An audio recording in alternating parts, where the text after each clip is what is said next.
Boa noite, senhoras, boa noite, senhores. A TV Guará se mantendo na mais ampla cobertura das eleições 14 no Maranhão, mantendo na liderança dessa cobertura, inicia hoje a sua série de sabatina com os candidatos ao Senado da República pelo Maranhão. Nós temos aqui hoje nos ajudando nessa sabatina, ou melhor, fazendo a sabatina, eu sou apenas o mediador. Temos Linhares Júnior, representando o Jornal Pequeno, e Marcos Saldanha, da casa, do quadro de jornalistas da TV Guará.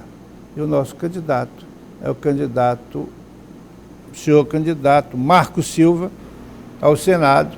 Muito boa noite. Boa noite, Américo. Boa noite, Linhares. Boa noite, Marcos Saldanha. TV Guará, eleições 2014.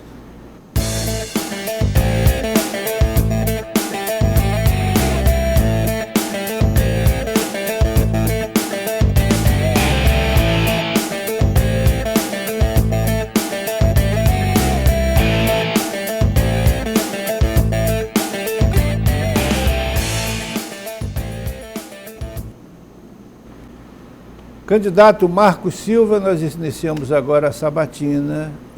Saldanha quer fazer a primeira pergunta, fique à vontade. Boa noite, candidato. O PSTU, entre outras propostas que tem para o Senado, é acabar com o Senado. Nesse sentido, né, uma proposta de acabar com o Senado, qual o papel da sua candidatura? Né, qual o significado dela? O senhor se propõe, né, nessa disputa aqui? Boa noite a todos os telespectadores, boa noite ao jornalista aqui presente. Inicialmente dizer que é um privilégio imenso ter a oportunidade de ser entrevistado por um conjunto de intelectuais do know-how de vocês, pessoas muito importantes do jornalismo maranhense. Quanto à questão do debate sobre o fim do Senado, isso tem a ver com uma discussão que é preciso ser feita no nosso país, que é o problema da democracia. A democracia brasileira, hoje, essa forma representativa, ela traz prejuízos para a participação da classe trabalhadora, da juventude, na construção do dia a dia, da economia, da política do nosso país. E um regime que você tem uma Câmara Federal que discute a legislação brasileira, a fiscalização, e uma Câmara para revisar, termina trazendo ainda muito mais prejuízo para a democracia representativa. Nós pensamos que é necessário construir uma Câmara única, um regime unicameral, onde as pessoas sejam eleitas para representar os interesses dos eleitores, porém, que seja um elemento que possa ter mais democracia e menos demagogia. Porque, tristemente, o que nós vivemos hoje nesse país?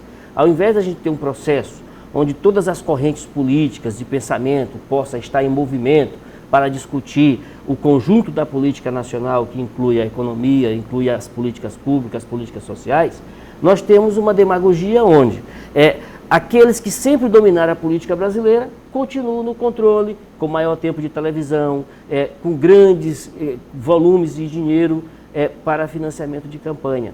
Então, esse problema da democracia é fundamental que a gente possa discutir. E aí entra um outro elemento que é mais importante, que o nosso país deve ter também instrumento de democracia direta, que se combine. Não dá para a pessoa depositar o voto hoje e esperar 4 anos para rever a posição do parlamentar que ele elegeu, ou do governador, ou do presidente que ele elegeu. Nós precisamos ter uma forma, não essa forma, digamos, apresentada pela presidente Dilma, de um conselho só consultivo, mas nós precisamos que, pelo menos do ponto de vista das decisões do Executivo, da elaboração do orçamento, das discussões que são fundamentais para a vida do povo, que a gente tenha a instalação dos conselhos populares que possa participar o conjunto dos trabalhadores e da juventude para definir os rumos do nosso país. Candidato, o senhor falou que senadores que representassem a população. O senhor acha que atualmente não representam? Eu me referi a parlamentares. Eu não me referi... Isso, ou representa apenas o capital? Eu me referi a parlamentares, porque, na verdade, a democracia no Brasil ela é representativa. E, tristemente, ao invés das pessoas votarem pela convicção política, vota exatamente pelo abuso do poder econômico. As pessoas terminam vendendo o seu direito de votar para qualquer um picareta que chega lá e termina comprando as pessoas através de cabos eleitorais, muito volume de campanha. Então a pessoa termina abrindo mão daquele direito de decidir. Eu vou votar naquele candidato porque ele representa os meus interesses de classe, os meus interesses de segmento social. E aí termina tendo o abuso do poder econômico. E aí eu não posso dizer que um Congresso Nacional, que a maioria eleita através do abuso do poder econômico, está representando os interesses do povo. Então, quer dizer que o eleitor brasileiro ele não tem maturidade para votar? Tem maturidade para votar. Para votar tem maturidade. E o voto é uma conquista. Não é à toa que houve no Brasil grandes mobilizações para encerrar um ciclo de um regime militar e instalar as liberdades democráticas. O problema é essa discussão da maturidade, onde você combina a situação econômica de um trabalhador, que ele está ali necessitado, vivendo de um Bolsa Família, vivendo desempregado, onde chega um oportunista na comunidade dele, arregimenta pessoas, inclusive da sua família, para trabalhar na campanha. Então ele vai com uma compreensão inconscientemente que está fazendo uma coisa correta na vida dele. Não seria o caso de falta de fiscalização, porque é evidente que algumas campanhas são feitas com abuso de poder econômico, grandes carreatas, gente segurando pau de candidato, e aquilo é caro, aquilo não é gratuito, aquela militância é paga. Então o senhor não acha que seria o caso de uma fiscalização, o que não acontece? Américo, tem a ver com a fiscalização, mas para além disso, nós temos que fazer o debate da democracia brasileira. Esse sistema hoje, onde você tem o financiamento de campanha feito por empresas, porque as empresas têm interesse em eleger deputado, eleger o vereador da cidade, eleger deputado estadual, federal e senador. As empresas têm esse interesse, porque com uma bancada ligada às empresas... Isso pressupõe um retorno. O que será votado no Congresso serão exatamente os interesses dos empresários, dos grandes poderosos. Então, nesse aspecto, nós temos que rever o próprio mecanismo de eleição hoje, o sistema. Um sistema que você tem um partido com 10 minutos, outro com 30 segundos, não pode ser justo. Por que o Marco Silva, o Luiz Carlos Noleto, o Saulo, tantos militantes que constroem no dia a dia a luta social, o que eles têm de menos capacidade de um Gastão Vieira, de um Roberto Rocha? Só porque eles têm dinheiro, têm condições de arregimentar pessoas para a campanha deles, eles têm alguma coisa, do ponto de vista intelectual, acima dessas pessoas citadas? Não existe. Então, o que nós temos hoje no nosso país, e tristemente, caminhamos por uma espécie de demagogia muito grande. E essa demagogia, para ser... Caminhamos ou já estamos? Nós caminhamos por uma demagogia maior, nós já vivemos uma espécie de demagogia. Essa demagogia ela está exatamente expressa na forma como é tratada a política no nosso país. Porque se a democracia representativa já é um problema sério, imagine a forma como as pessoas são eleitas. Eu tenho clareza de uma coisa. O Senado Federal hoje, traz mais prejuízo para a nação brasileira, os trabalhadores, do que vantagem. E a outra coisa que é muito triste é porque, lamentavelmente, as pessoas não compreendem como funciona a economia. As pessoas não sabem que a economia brasileira, ela tem a produção feita socialmente pela classe trabalhadora e a apropriação feita privada por grupos privados. E que dessa riqueza produzida, parte dela é transformada em impostos. Então, os trabalhadores são vítimas, primeiro, da exploração no local de trabalho, porque o seu trabalho ele é apropriado indevidamente por um grupo privado, e segundo, nos impostos que são transformados, que era para ser transformado em políticas públicas, terminam beneficiando grupos de políticos corruptos. Linhares, você tinha uma pergunta. Hoje, a situação, o ambiente político atual, no que diz respeito ao Senado, ele aponta para um grupo que está no poder que nos últimos anos sempre consegue eleger os seus, e o outro pilotão, formado pela oposição, que tem vários partidos. O que diferencia a sua candidatura dos demais partidos de oposição? Qual a diferença do Marco Silva para o Roberto Rocha, para o Saboia? Qual a diferença sua para eles, para os Roberto outros que estão Rocha, tentando... Que também se autodenomina de oposição. Qual a diferença sua para os outros candidatos ao Senado de oposição? Primeiro, Linhares, do ponto de vista da interpretação da sociedade, nós temos uma diferença. Eu tenho uma interpretação, digamos, de uma análise classista, de luta pelo socialismo. Então, aí já tem uma diferença. Segundo, é o referencial de classe. Eu sou uma pessoa que sou parte da classe trabalhadora e o meu referencial político de luta é os interesses dessa classe. Eu não defendo interesses do grande capital, do agronegócio. Meus interesses é da classe trabalhadora e dos segmentos satélites da classe trabalhadora. Essa é a segunda diferença. A terceira diferença é que eu sou de um partido que é radicalmente de oposição contra a oligarquia Sarney e contra qualquer modelo de oligarquia administrativa em qualquer gestão. Então, nós somos contra. E a quarta diferença tem a ver com a trajetória. A minha trajetória, desde quando eu me fiz consciente político, é na luta social, é na luta da classe trabalhadora e da juventude. Eu não rompi há 10 anos com a oligarquia. Eu sou oposição a eles desde quando esses aí que dizem ser de oposição estavam lá comendo junto com eles, se divertindo junto com eles. Quem especificamente, candidato? Roberto Rocha. Ele é um dos candidatos que se diz oposição, mas ele teria que fazer autocrítica, porque ele, por exemplo, assim, eu com 19 anos, estava lutando, organizando trabalhador no local de trabalho, e ele estava sobrevivendo às custas da oligarquia Sarney. Então essa é uma diferença clara. E o Gastão Vieira, a diferença ainda é maior, porque o Gastão Vieira, pergunte se ele tem um ano de contribuição previdenciária. Eu, com 15 anos de idade, tive minha carteira assinada e comecei a contribuir com a Previdência Social. Se não fosse o governo da Rosiana Sarney liquidar a empresa que eu trabalhava, eu já estava com 30 anos agora de contribuição previdenciária, como trabalhava em regime de insalubridade e periculosidade, já tinha direito à Previdência. Eu e muitos companheiros que tivemos a empresa liquidada, acabada, ficamos desempregados e não conseguimos, acessar esse direito em função dessa política. Aonde estava o Roberto? Aonde estava o Gastão Vieira? Candidato. Eles estavam juntos exatamente com esse governo o Gastão diz que realmente não faz uma crítica ao governo, defende o governo, candidato. E o Roberto é uma oposição que eu penso que é impostura. Candidato, a princípio o senhor não era candidato, né? O senhor tinha até anunciado, e eu vi isso nas redes sociais, que o senhor não concorreria mais a nenhum cargo público, ou pelo menos não concorreria nessas eleições, né? E agora o senhor sai candidato numa majoritária senador, que me parece um pouco mais tranquila do que uma campanha para governador, né? Em que medida o senhor pretende, o quê, né? Quer dizer, que proposições o senhor tem, o que levou o senhor a mudar de ideia nesse momento e estar envolvido com essa campanha, com essa candidatura? Marcos Saldanha, dentro do PSTU, uma das coisas mais difíceis é nós encontrarmos quadro para se dispor a ser candidato. Enquanto todas as legendas partidárias as pessoas vão para ser candidato, o nosso partido entende que é preciso lutar para transformar a sociedade. E a transformação da sociedade, ela se dá através da formação política no partido. É dentro do partido que nós adquirimos a consciência de classe, que somos classe trabalhadora, produtora de riqueza e que essa riqueza tem que ser distribuída socialmente.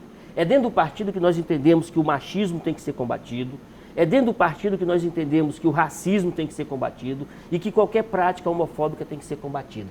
Então o partido prepara as pessoas para uma nova sociedade, uma nova ordem societária. E é esse o papel do nosso partido. No nosso partido, nenhum militante aceita cargos públicos sem ser concursado. Nenhum militante está no partido para fazer carreira política. Então, eu tinha tomado uma posição e estava muito feliz porque o partido tinha compreendido que eu não deveria mais ser candidato, era um desejo meu. Eu estou há 4 anos me dedicando à pesquisa no setor de saneamento ambiental, estudando no campo da academia, produzindo, e essa produção me fez compreender que eu poderia contribuir com o partido na formação política, na elaboração de planejamentos, de pensamentos que viessem a fortalecer o nosso partido. Entretanto, o partido terminou me convencendo e foi no dia 28 de junho que eu tomei essa decisão de aceitar ser candidato a senador. É uma disputa tranquila, não tenho desespero, não preciso correr atrás de voto.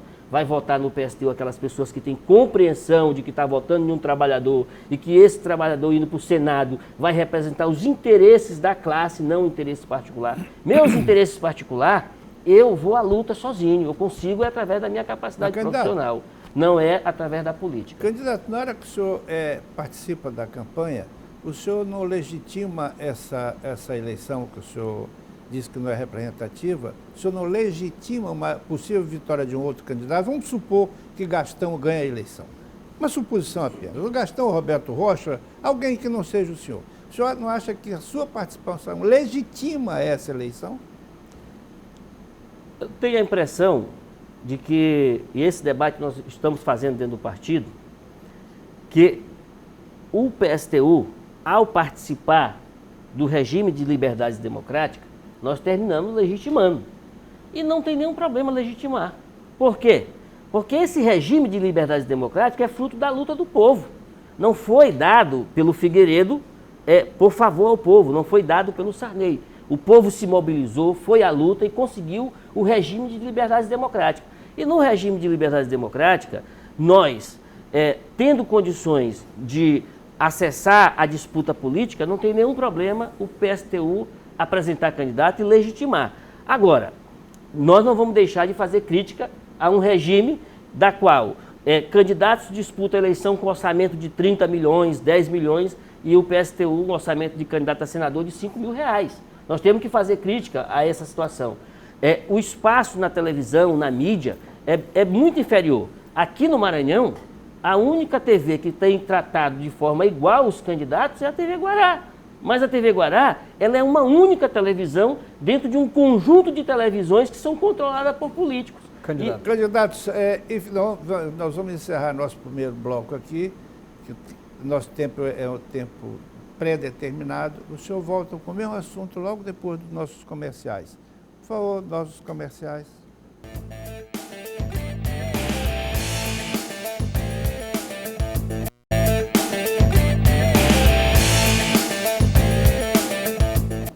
TV Guará, eleições de 2014.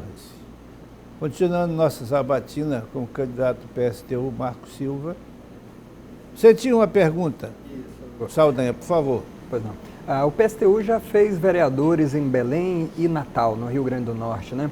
No Maranhão, em São Luís, eu tenho a impressão que poderia ter feito um vereador, né? Você mesmo, candidato a vereador, poderia ter sido eleito e numa aliança com o PSOL, o PCB, poderia ter feito até mais de um vereador. Por que não essa atitude, né? Por que não essa decisão? Pois bem, primeiro, com relação à aliança entre PSTU, PCB e PSOL, que seria um cenário muito agradável, porque se trata de 3 organizações com referencial na classe trabalhadora, embora a gente tenhamos diferenças políticas na concepção, nas análises de conjuntura. Segundo, com relação à questão de um mandato, o PSTU, com certeza, já teria condições de ter eleito um vereador. Entretanto, nós jamais vamos, de forma oportunista e carreirista, buscar este mandato. O partido, no momento exato, que as massas tiverem consciência, os eleitores, a classe trabalhadora, a juventude tiver consciência de ter um parlamentar, seja na Câmara ou na Assembleia Legislativa ou no Senado, com o perfil das candidaturas do PSTU, isso vai acontecer, naturalmente. Isso aí nós não temos nenhum desespero. O nosso desespero maior hoje, que é o maior desafio do partido, é de que forma nós vamos conseguir mobilizar a classe trabalhadora e a juventude para construir um movimento superior ao que foi o movimento de junho do ano passado. Por quê? Porque aquelas mobilizações, elas colocaram em xeque toda a postura dos políticos, do PT, do PSDB, do PMDB. E fizeram, foi uma coisa tão impressionante, fenomenal, que fizeram com que o presidente do Congresso Nacional, de forma imediata, propusesse uma lei pelo passe livre nacionalmente. Então, esse movimento foi derrotado, evidentemente, foi reacomodado, teve suas vitórias, por exemplo, a PEC 37 foi enterrada. Hoje, por muitos cantos, as pessoas se organizam, têm o espaço público como espaço de luta. O espaço de luta do povo hoje não é o Senado, não é a Câmara, não são as assembleias. O espaço de luta do povo são as ruas, as avenidas e as praças. Mas, candidato, aquelas manifestações de junho, os manifestantes recusavam a participação de qualquer partido, você lembra? Esse é um debate importante. E só para concluir, né? E o PSTU foi um dos partidos que teoricamente foi barrado, né? Todos o povo foram barrados. por partido. Todos Veja foram bem, barrados. Pois é. Deixa eu explicar uma coisa. Esse é um debate importante para que a gente possa esclarecer o que foi o debate de junho, porque há uma confusão muito grande sobre junho. As primeiras manifestações, você pode recorrer à internet hoje, você vai ver lá o histórico. Foram as manifestações contra o aumento de passagem na cidade de São Paulo. Uhum. Eu me surpreendi quando liguei a televisão e vi aquele bombardeio, eu pensei que estávamos até em outro país, coisas que não aconteciam no Brasil. A polícia reprimindo com brutalidade os manifestantes e os manifestantes enfrentando a polícia. Eu digo, nós estamos na Europa, em outro país. Isso não é coisa do Brasil. Então, a partir dali, teve uma espécie de comoção social, onde as pessoas no país disseram, não, nós temos que apoiar essa luta. E começou a sair várias lutas, grandes mobilizações. E a bandeira do PSTU e dos outros partidos estavam desde o início lá. Evidentemente que a mídia e os setores de direita ligados ao PMDB e ao PSDB, até setores integralistas, movimentos clandestinos que a burguesia tem, se infiltraram no movimento, alguns até com máscara, e começaram a tomar as bandeiras vermelhas. Não foi só do PSTU, bandeiras vermelhas. Aqui no Maranhão a coisa foi mais absurda, que foi a juventude do PMDB, que foi para dentro do movimento para rasgar a bandeira do PSTU. Só que nós conseguimos filmar e desmanchamos. Não havia um sentimento de massa contra o PSTU. Eu estive na manifestação e as pessoas, Marcos, te queremos aqui porque tu diz só a luta muda a vida. E é um trabalhador. Agora, a mídia aproveitou aquele cenário e conseguiu construir um sentimento de que os partidos não deveriam estar ali. Por quê? Porque o movimento de junho foi um grande monstro, mas estava sem cabeça. E sem cabeça começou a se bater para um lado e para outro até se destruir, se autodestruiu. E evidentemente que se fosse um movimento que tivesse uma direção revolucionária, socialista, crítica, a situação seria outra. Nós não teríamos retomado esse patamar de ver uma quantidade de fichas sujas aparecer nas eleições como ficha limpa. Candidato, a respeito numericamente das manifestações do ano passado, menos de 1% da população participou. Você teve pouco mais de cerca de 2 milhões de pessoas nas ruas. Será que esse monstro, um monstro político que prega toda uma renovação, que tem participação de cerca de 1% da população, ele reflete os anseios dos outros 99%? É considerável esse movimento? Linhares, no Brasil, nós conseguimos derrubar uma ditadura militar com bandeiras e bótulos e mobilizações. Diferente da Argentina, que tiveram que pegar em armas e enfrentar a ditadura deles armado. O Brasil, guerrilha. O Brasil, armada no Brasil. O Brasil, não, estou me referindo a derrubar a ditadura militar. Não estou me referindo a focos existentes. Focos é uma coisa. Estou me referindo ao momento que nós demos o checkmate na ditadura militar. Foi através das grandes mobilizações. E, depois dessas mobilizações, nós tivemos muitas greves gerais nesse país. E aí veio, na década de 90, o Fora Collor, que nem foi sequer a metade. O Fora Collor levou o Congresso a impeachment um presidente. E essas mobilizações de junho do ano passado foram muito superiores ao Fora Collor e muito parecidas com as mobilizações das diretas. Entretanto, você nas mobilizações pode dizer que participou 1%, 2%, eu não tenho esse dado ainda estatisticamente. Era preciso ter um estudo sobre isso. Porém, o sentimento de massa, existia um sentimento que todas as cidades do Brasil tinham que fazer a sua manifestação. Aquilo foi criado e as pessoas saíram para construir a manifestação. Não se sentiu parte da nação se não fizesse a mobilização. Então, esse elemento é um elemento diferenciado na nossa história, na história do Brasil. Eu tenho uma impressão de que, talvez já nas eleições agora, se manifeste um certo comportamento diferenciado. Mas, posteriormente à eleição, essa luta vai ser retomada. Vai ser retomada até porque a estrutura do país não se modificou. Nós continuamos com um Brasil muito desigual. O Brasil hoje, que é a 7ª economia do planeta, nós estamos aí, o PT está comemorando o governo porque nós baixamos aí para 79º lugar no ranking do IDH. Nós temos no Brasil, meu caro Américo Azevedo Neto, no Brasil nós temos 40 milhões de pessoas que não têm água potável em casa. É uma Argentina. Nós temos no Brasil hoje, uma enorme massa que depende só do Bolsa Família. E o Maranhão é um retrato disso. Maranhão é campeão do Bolsa Família. Maranhão tem quase 1 milhão de famílias cadastradas no Bolsa Família. Multiplicado por 4 dá quase 4 milhões de pessoas. Proporcionalmente a Bahia tem mais. A Bahia tem mais proporcionalmente. Proporcionalmente ao Maranhão. Numericamente a Bahia, porque tem uma população maior, porém, proporcionalmente o Maranhão. Candidato, o senhor é funcionário da CAEMA, né? Então, o saneamento básico me parece que é um assunto que o senhor conhece e domina bem. O senhor até fala de um livro que vem produzindo, né? E no Maranhão nós temos dados sofríveis de saneamento básico. O que poderia o PSTU oferecer em proposta em relação a isso? E o que o senador propõe, né? O que poderia ser feito? O que poderia ser melhorado? Que propostas o senhor tem? Deixa eu só completar essa pergunta. O saneamento básico passa também por meio ambiente. Água e meio ambiente. São 2 problemas que eu não vejo ninguém falar. Desmata-se no Maranhão com muita facilidade, desmata-se em São Luís com muita facilidade, irresponsavelmente.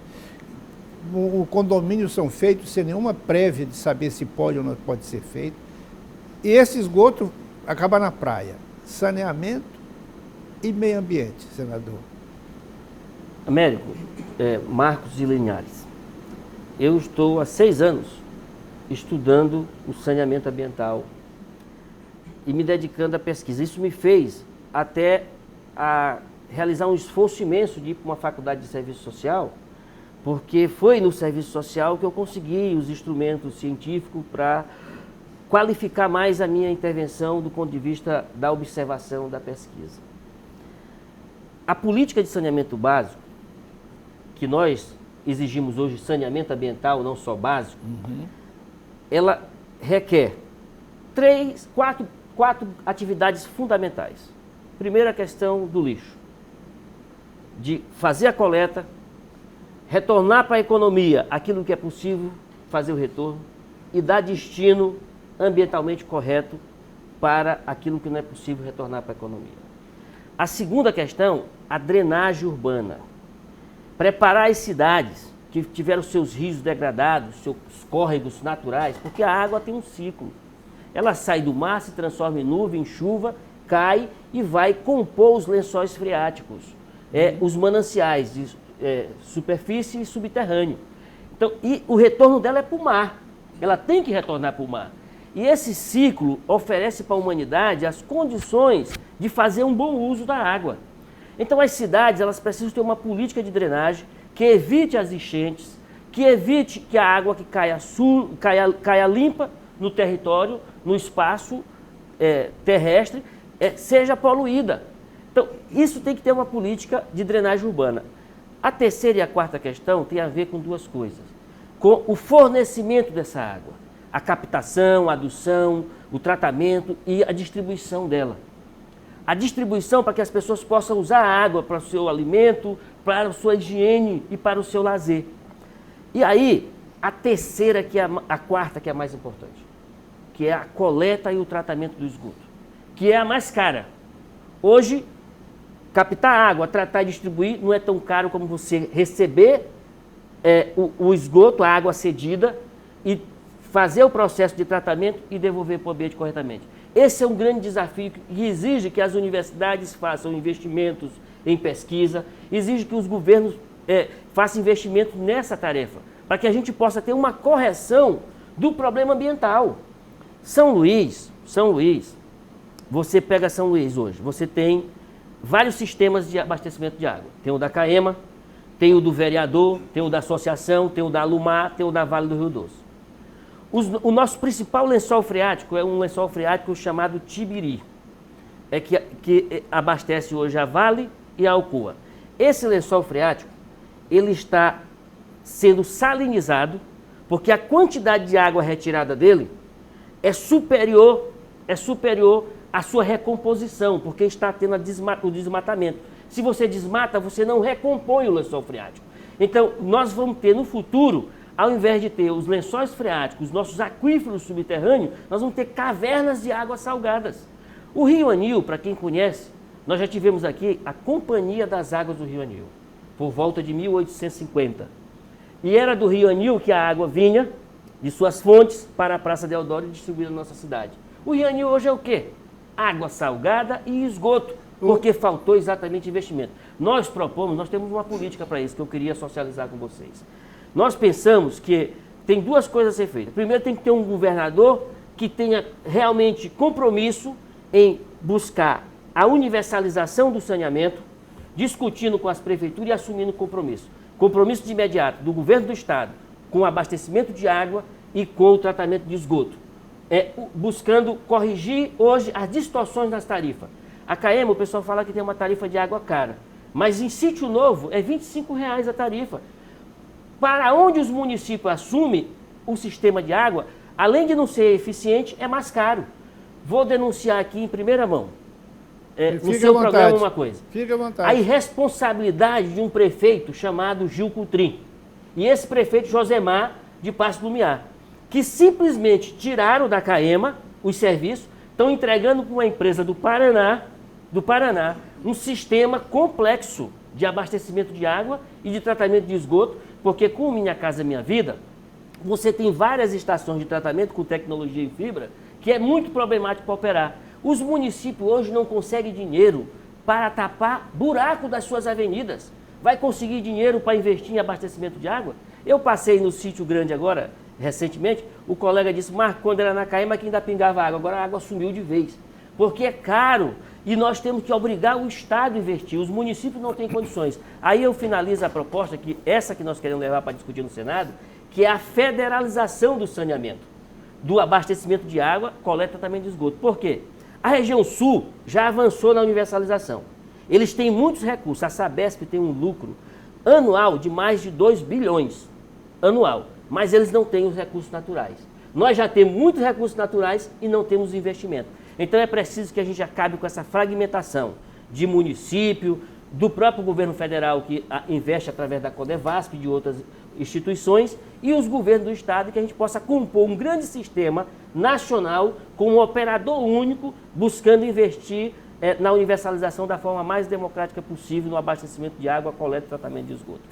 Muito bem, nós chegamos agora ao final desse bloco e voltamos logo depois dos nossos comerciais. Eleições de 2014.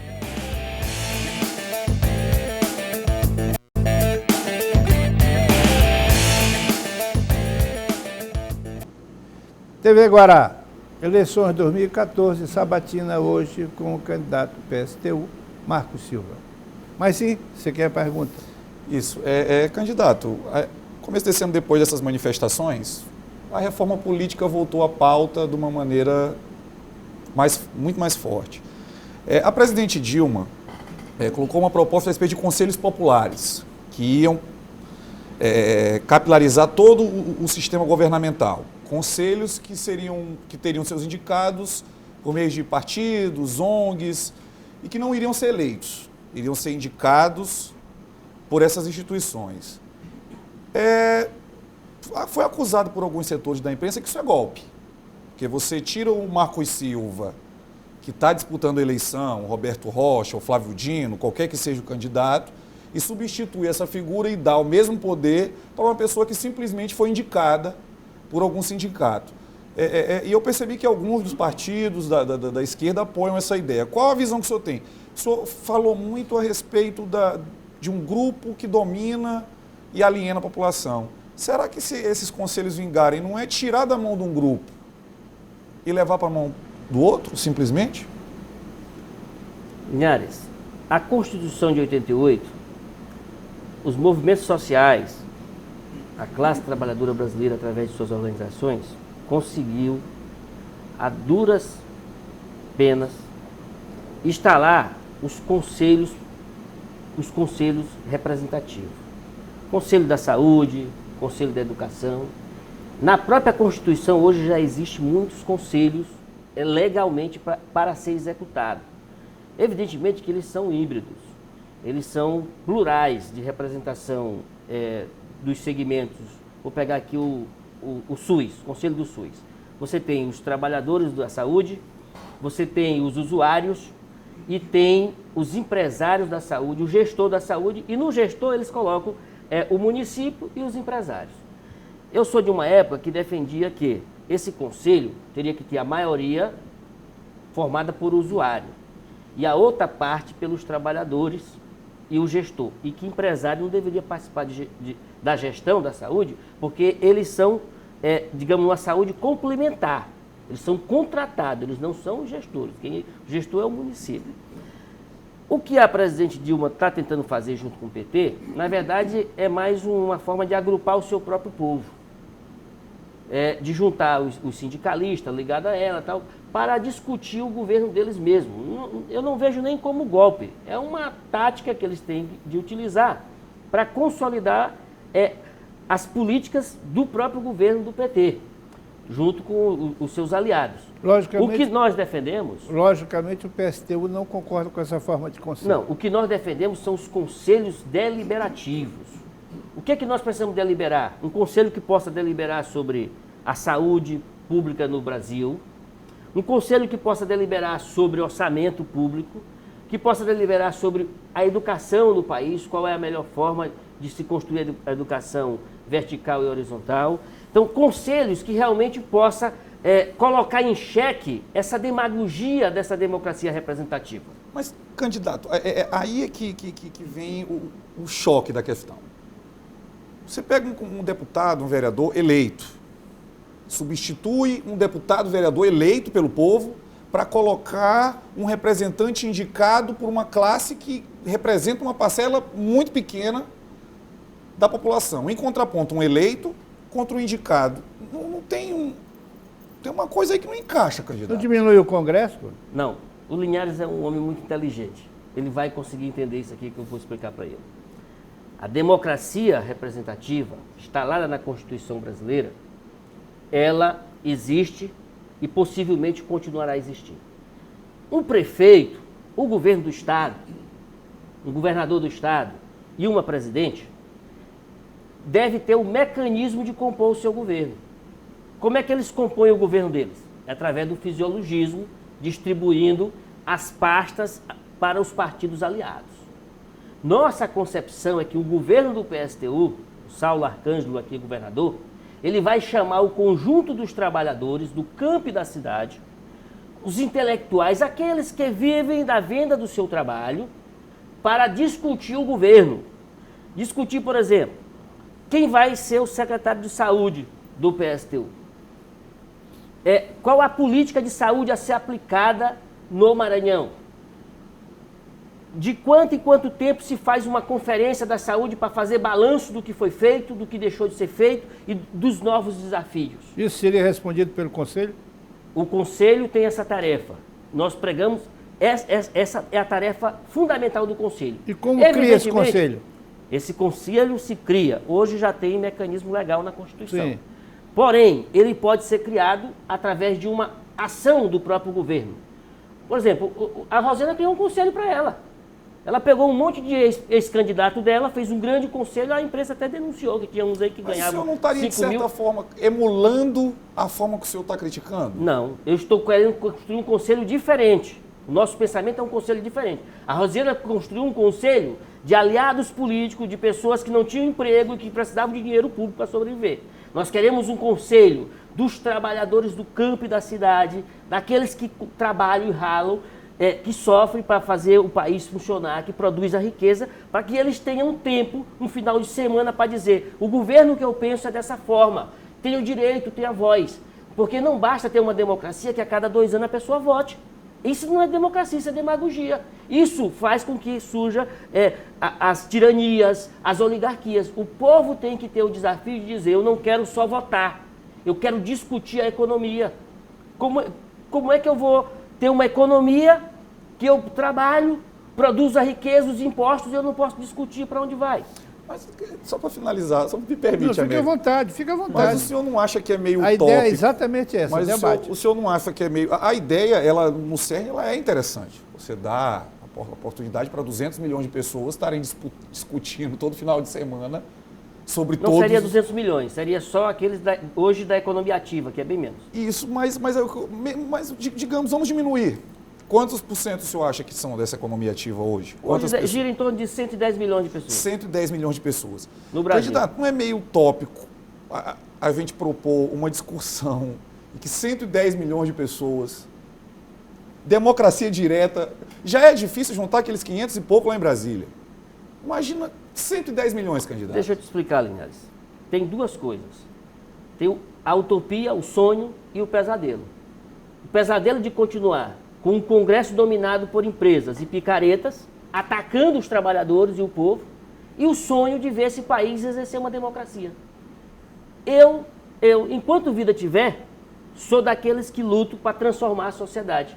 Eu penso em uma sociedade que as pessoas substituam o individualismo por um pensamento coletivo.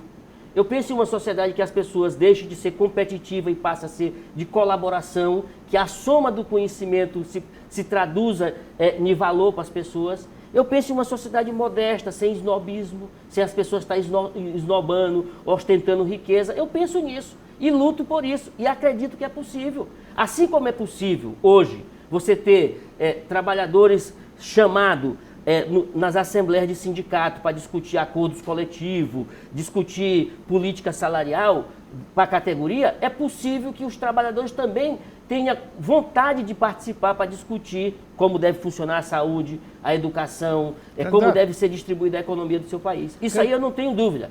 Nós já avançamos muito. Se no passado, lá na Grécia, nem os escravos, nem as mulheres participavam, nem as pessoas que não faziam parte da cidadania grega não participavam, hoje nós já temos milhões de trabalhadores nesse país que querem participar. E essas mobilizações que nós assistimos no Brasil não são mobilizações de pessoas que querem só fazer um protesto, querem ver o país realmente funcionar para eles. Candidato, o senhor não acha que na hora que criasse esses conselhos deliberativos, o senhor estaria criando uma nova elite? Não. Estaria destruindo a elite. Eu estaria democratizando, horizontalizando as decisões. Elite existe hoje. Sim. Existe elite sindical, elite do jornalismo, existe, digamos, elite no Congresso, que são aqueles que decidem pela bancada. E na hora que você propõe um conselho com participação direta, através das assembleias populares, você está propondo a participação de qualquer pessoa. Amanhã o Linhares decide numa assembleia, ele vai dar a opinião dele. Se ele decide não ir na outra, mas já vai outra pessoa e dá a opinião. O importante é que o governante tem que ser controlado pelo povo. E o voto não controla. O voto, tristemente, você só manifesta uma opinião e aquela opinião, lamentavelmente, muitas das vezes, elas não são manifestadas de forma livre. O que substituiria o voto? A ação direta. A ação direta da população.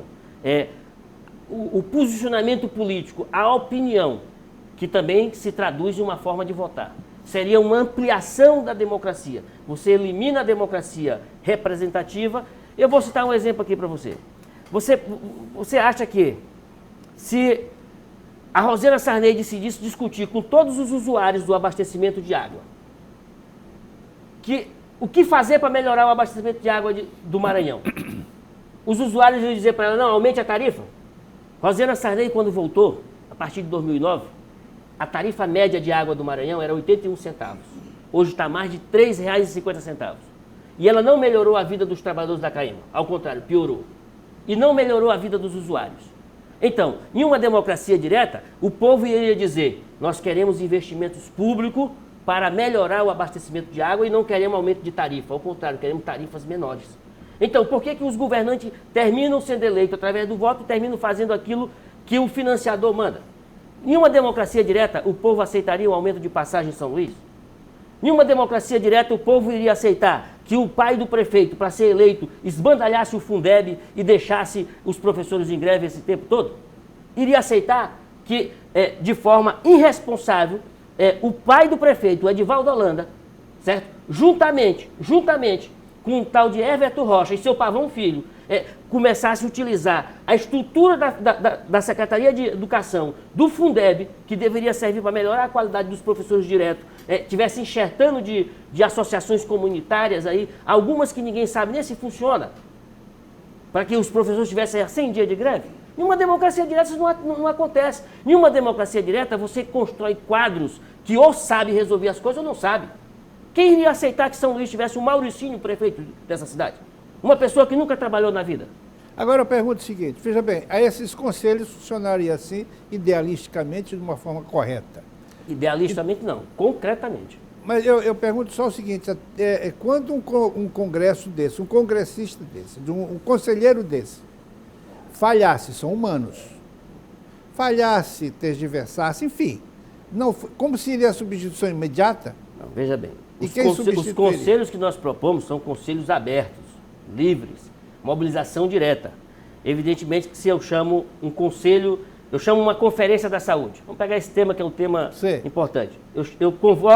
Nós convocamos uma conferência da saúde. E vai para essa conferência os usuários do sistema de saúde, os profissionais, aqueles interessados. E na conferência vai ser discutido qual é a melhor política que nós temos para a saúde do Maranhão. É construir os hospitais regionais, fortalecer o apoio aos municípios naquilo que é possível, mas garantir uma assistência que realmente resolva o problema do Maranhão, ou é fazer investimentos em prédios para ter proveito financeiro? Seriam então grandes assembleias. As conferências, como nós já fizemos. Eu não estou colocando aqui nenhuma novidade. Se você pegar a história do Brasil, de 80 até a Constituição Brasileira, fizemos muito isso nesse país. Se você pegar a primeira metade da década de 90, nós fizemos isso. A Lei 8.080 da saúde, ela é produto de uma grande conferência. Uma das maiores conferências da saúde realizadas nesse país. E não foi produto de conchavo no Congresso. Porque se fosse produto de conchavo no Congresso, não teria saído na magnitude que é a lei hoje, que se aplicada corretamente, a Rosena Sarney hoje estaria presa. Candidato, porque a gente observa a propaganda política, elas são um reflexo das discussões que vão ser levadas para Brasília. O que eu observei de diferente esse ano, em relação a 2010, é que tem muito candidato a deputado federal, não só aqui, mas em outros estados, tocando muito no que diz respeito à maioridade penal. Uma grande parte defendendo que tem que diminuir para 16, para 14. Qual a sua opinião a respeito da maioridade penal? Linhares, nós precisamos fazer um debate muito sério sobre a criminalidade no Brasil. E a criminalidade nesse nosso país, ela tem aumentado absurdamente produto de uma coisa. A ampliação da desigualdade. No Brasil hoje, 1,1% da população brasileira controla quase 45% da renda nacional. Se o Brasil é desigual, o Maranhão é muito mais. Então, quanto mais desigualdade, maior é a violência. Você pega um quadro hoje de pessoas aprisionadas, presas no país, você tem mais de 70% de pessoas presas em função de roubo, de crime contra a propriedade. Você tem lá 10% talvez de crime contra a vida. E aí um outro percentual com relação à questão das drogas. Então, ou nós discutimos uma forma de aplicar uma política, e eu não consigo compreender, como hoje você já tem ferramentas. A sociologia é uma ferramenta importante no combate à criminalidade. E ela nos ensina que você deve ter medidas. A primeira medida é melhorar a vida das pessoas, gerar emprego. Eu já vi aqui o Américo dizer, e fiquei muito feliz quando o Américo disse uma coisa aqui, que um homem que trabalha não vai roubar, não vai precisar. O empregado não está empregado, não vai cometer crime. O problema do delito, você tem como combater o delito, primeiro melhorando a estrutura social e econômica das pessoas. Segunda questão, essa questão aí tem muito a ver com decisão política. Ela é eficiente, porém é de longo prazo, mas é necessário fazer. Você não melhora, não combate a criminalidade sem não melhorar a estrutura social das pessoas. Candidato, esse argumento tem uma fissura. Só um minuto, mas tem uma coisa que eu não concluí. Não, o senhor vai concluir da seguinte forma. O senhor tem 2 minutos para suas considerações finais. TV é tempo. Faça suas considerações finais e continue com a sua resposta. Esse tema que é importante. Para aproveitar os 2 minutos, dizer o seguinte. que o outro elemento seria você ter realmente a aplicação do ECA. Porque fala muito de jovens que estão na criminalidade, mas não fala dos políticos que não garante a saúde, não garante a educação, não garante condições para que as famílias se estruturem. Hoje, se você tiver uma política que venha realmente a garantir melhores condições para as famílias, você vai reduzir a quantidade de crianças que estão na rua. E, lamentavelmente, essa democracia brasileira não está preocupada com isso. Está preocupada em melhorar o dinheiro dos banqueiros, dos grandes empresários e do latifúndio. E nosso partido tem essa clareza. Quando nós afirmamos que só a luta muda a vida, é porque nós queremos que o povo lute. Lute para melhorar a sua vida, lute para ter uma cidade melhor, um estado melhor, um país melhor. E isso é possível sim, mas na medida que você tenha uma transformação na sua consciência. Tenha uma consciência crítica, tenha uma consciência socialista e entenda que nós temos condições de construir um país onde as pessoas não precisem roubar, atacar o outro para sobreviver. É essa a expectativa que o PSTU tenta construir. Nessas eleições, nós temos vários candidatos. Candidato a deputado estadual, federal, candidato a senador, candidato ao governo do estado. Cada voto no PSTU é um voto de protesto ao quadrado. Porque o maior protesto que a pessoa faz é votando no PSTU, porque é um partido consciente do que está fazendo. Cada voto no PSTU significa uma demonstração de pessoas que estão conscientes de construir um país melhor, um país onde a classe trabalhadora possa governar. Muito bem, e assim nós chegamos à nossa primeira sabatina. A TV Guará continuará durante essa semana com todos os outros candidatos ao Senado. Boa noite e até outra oportunidade.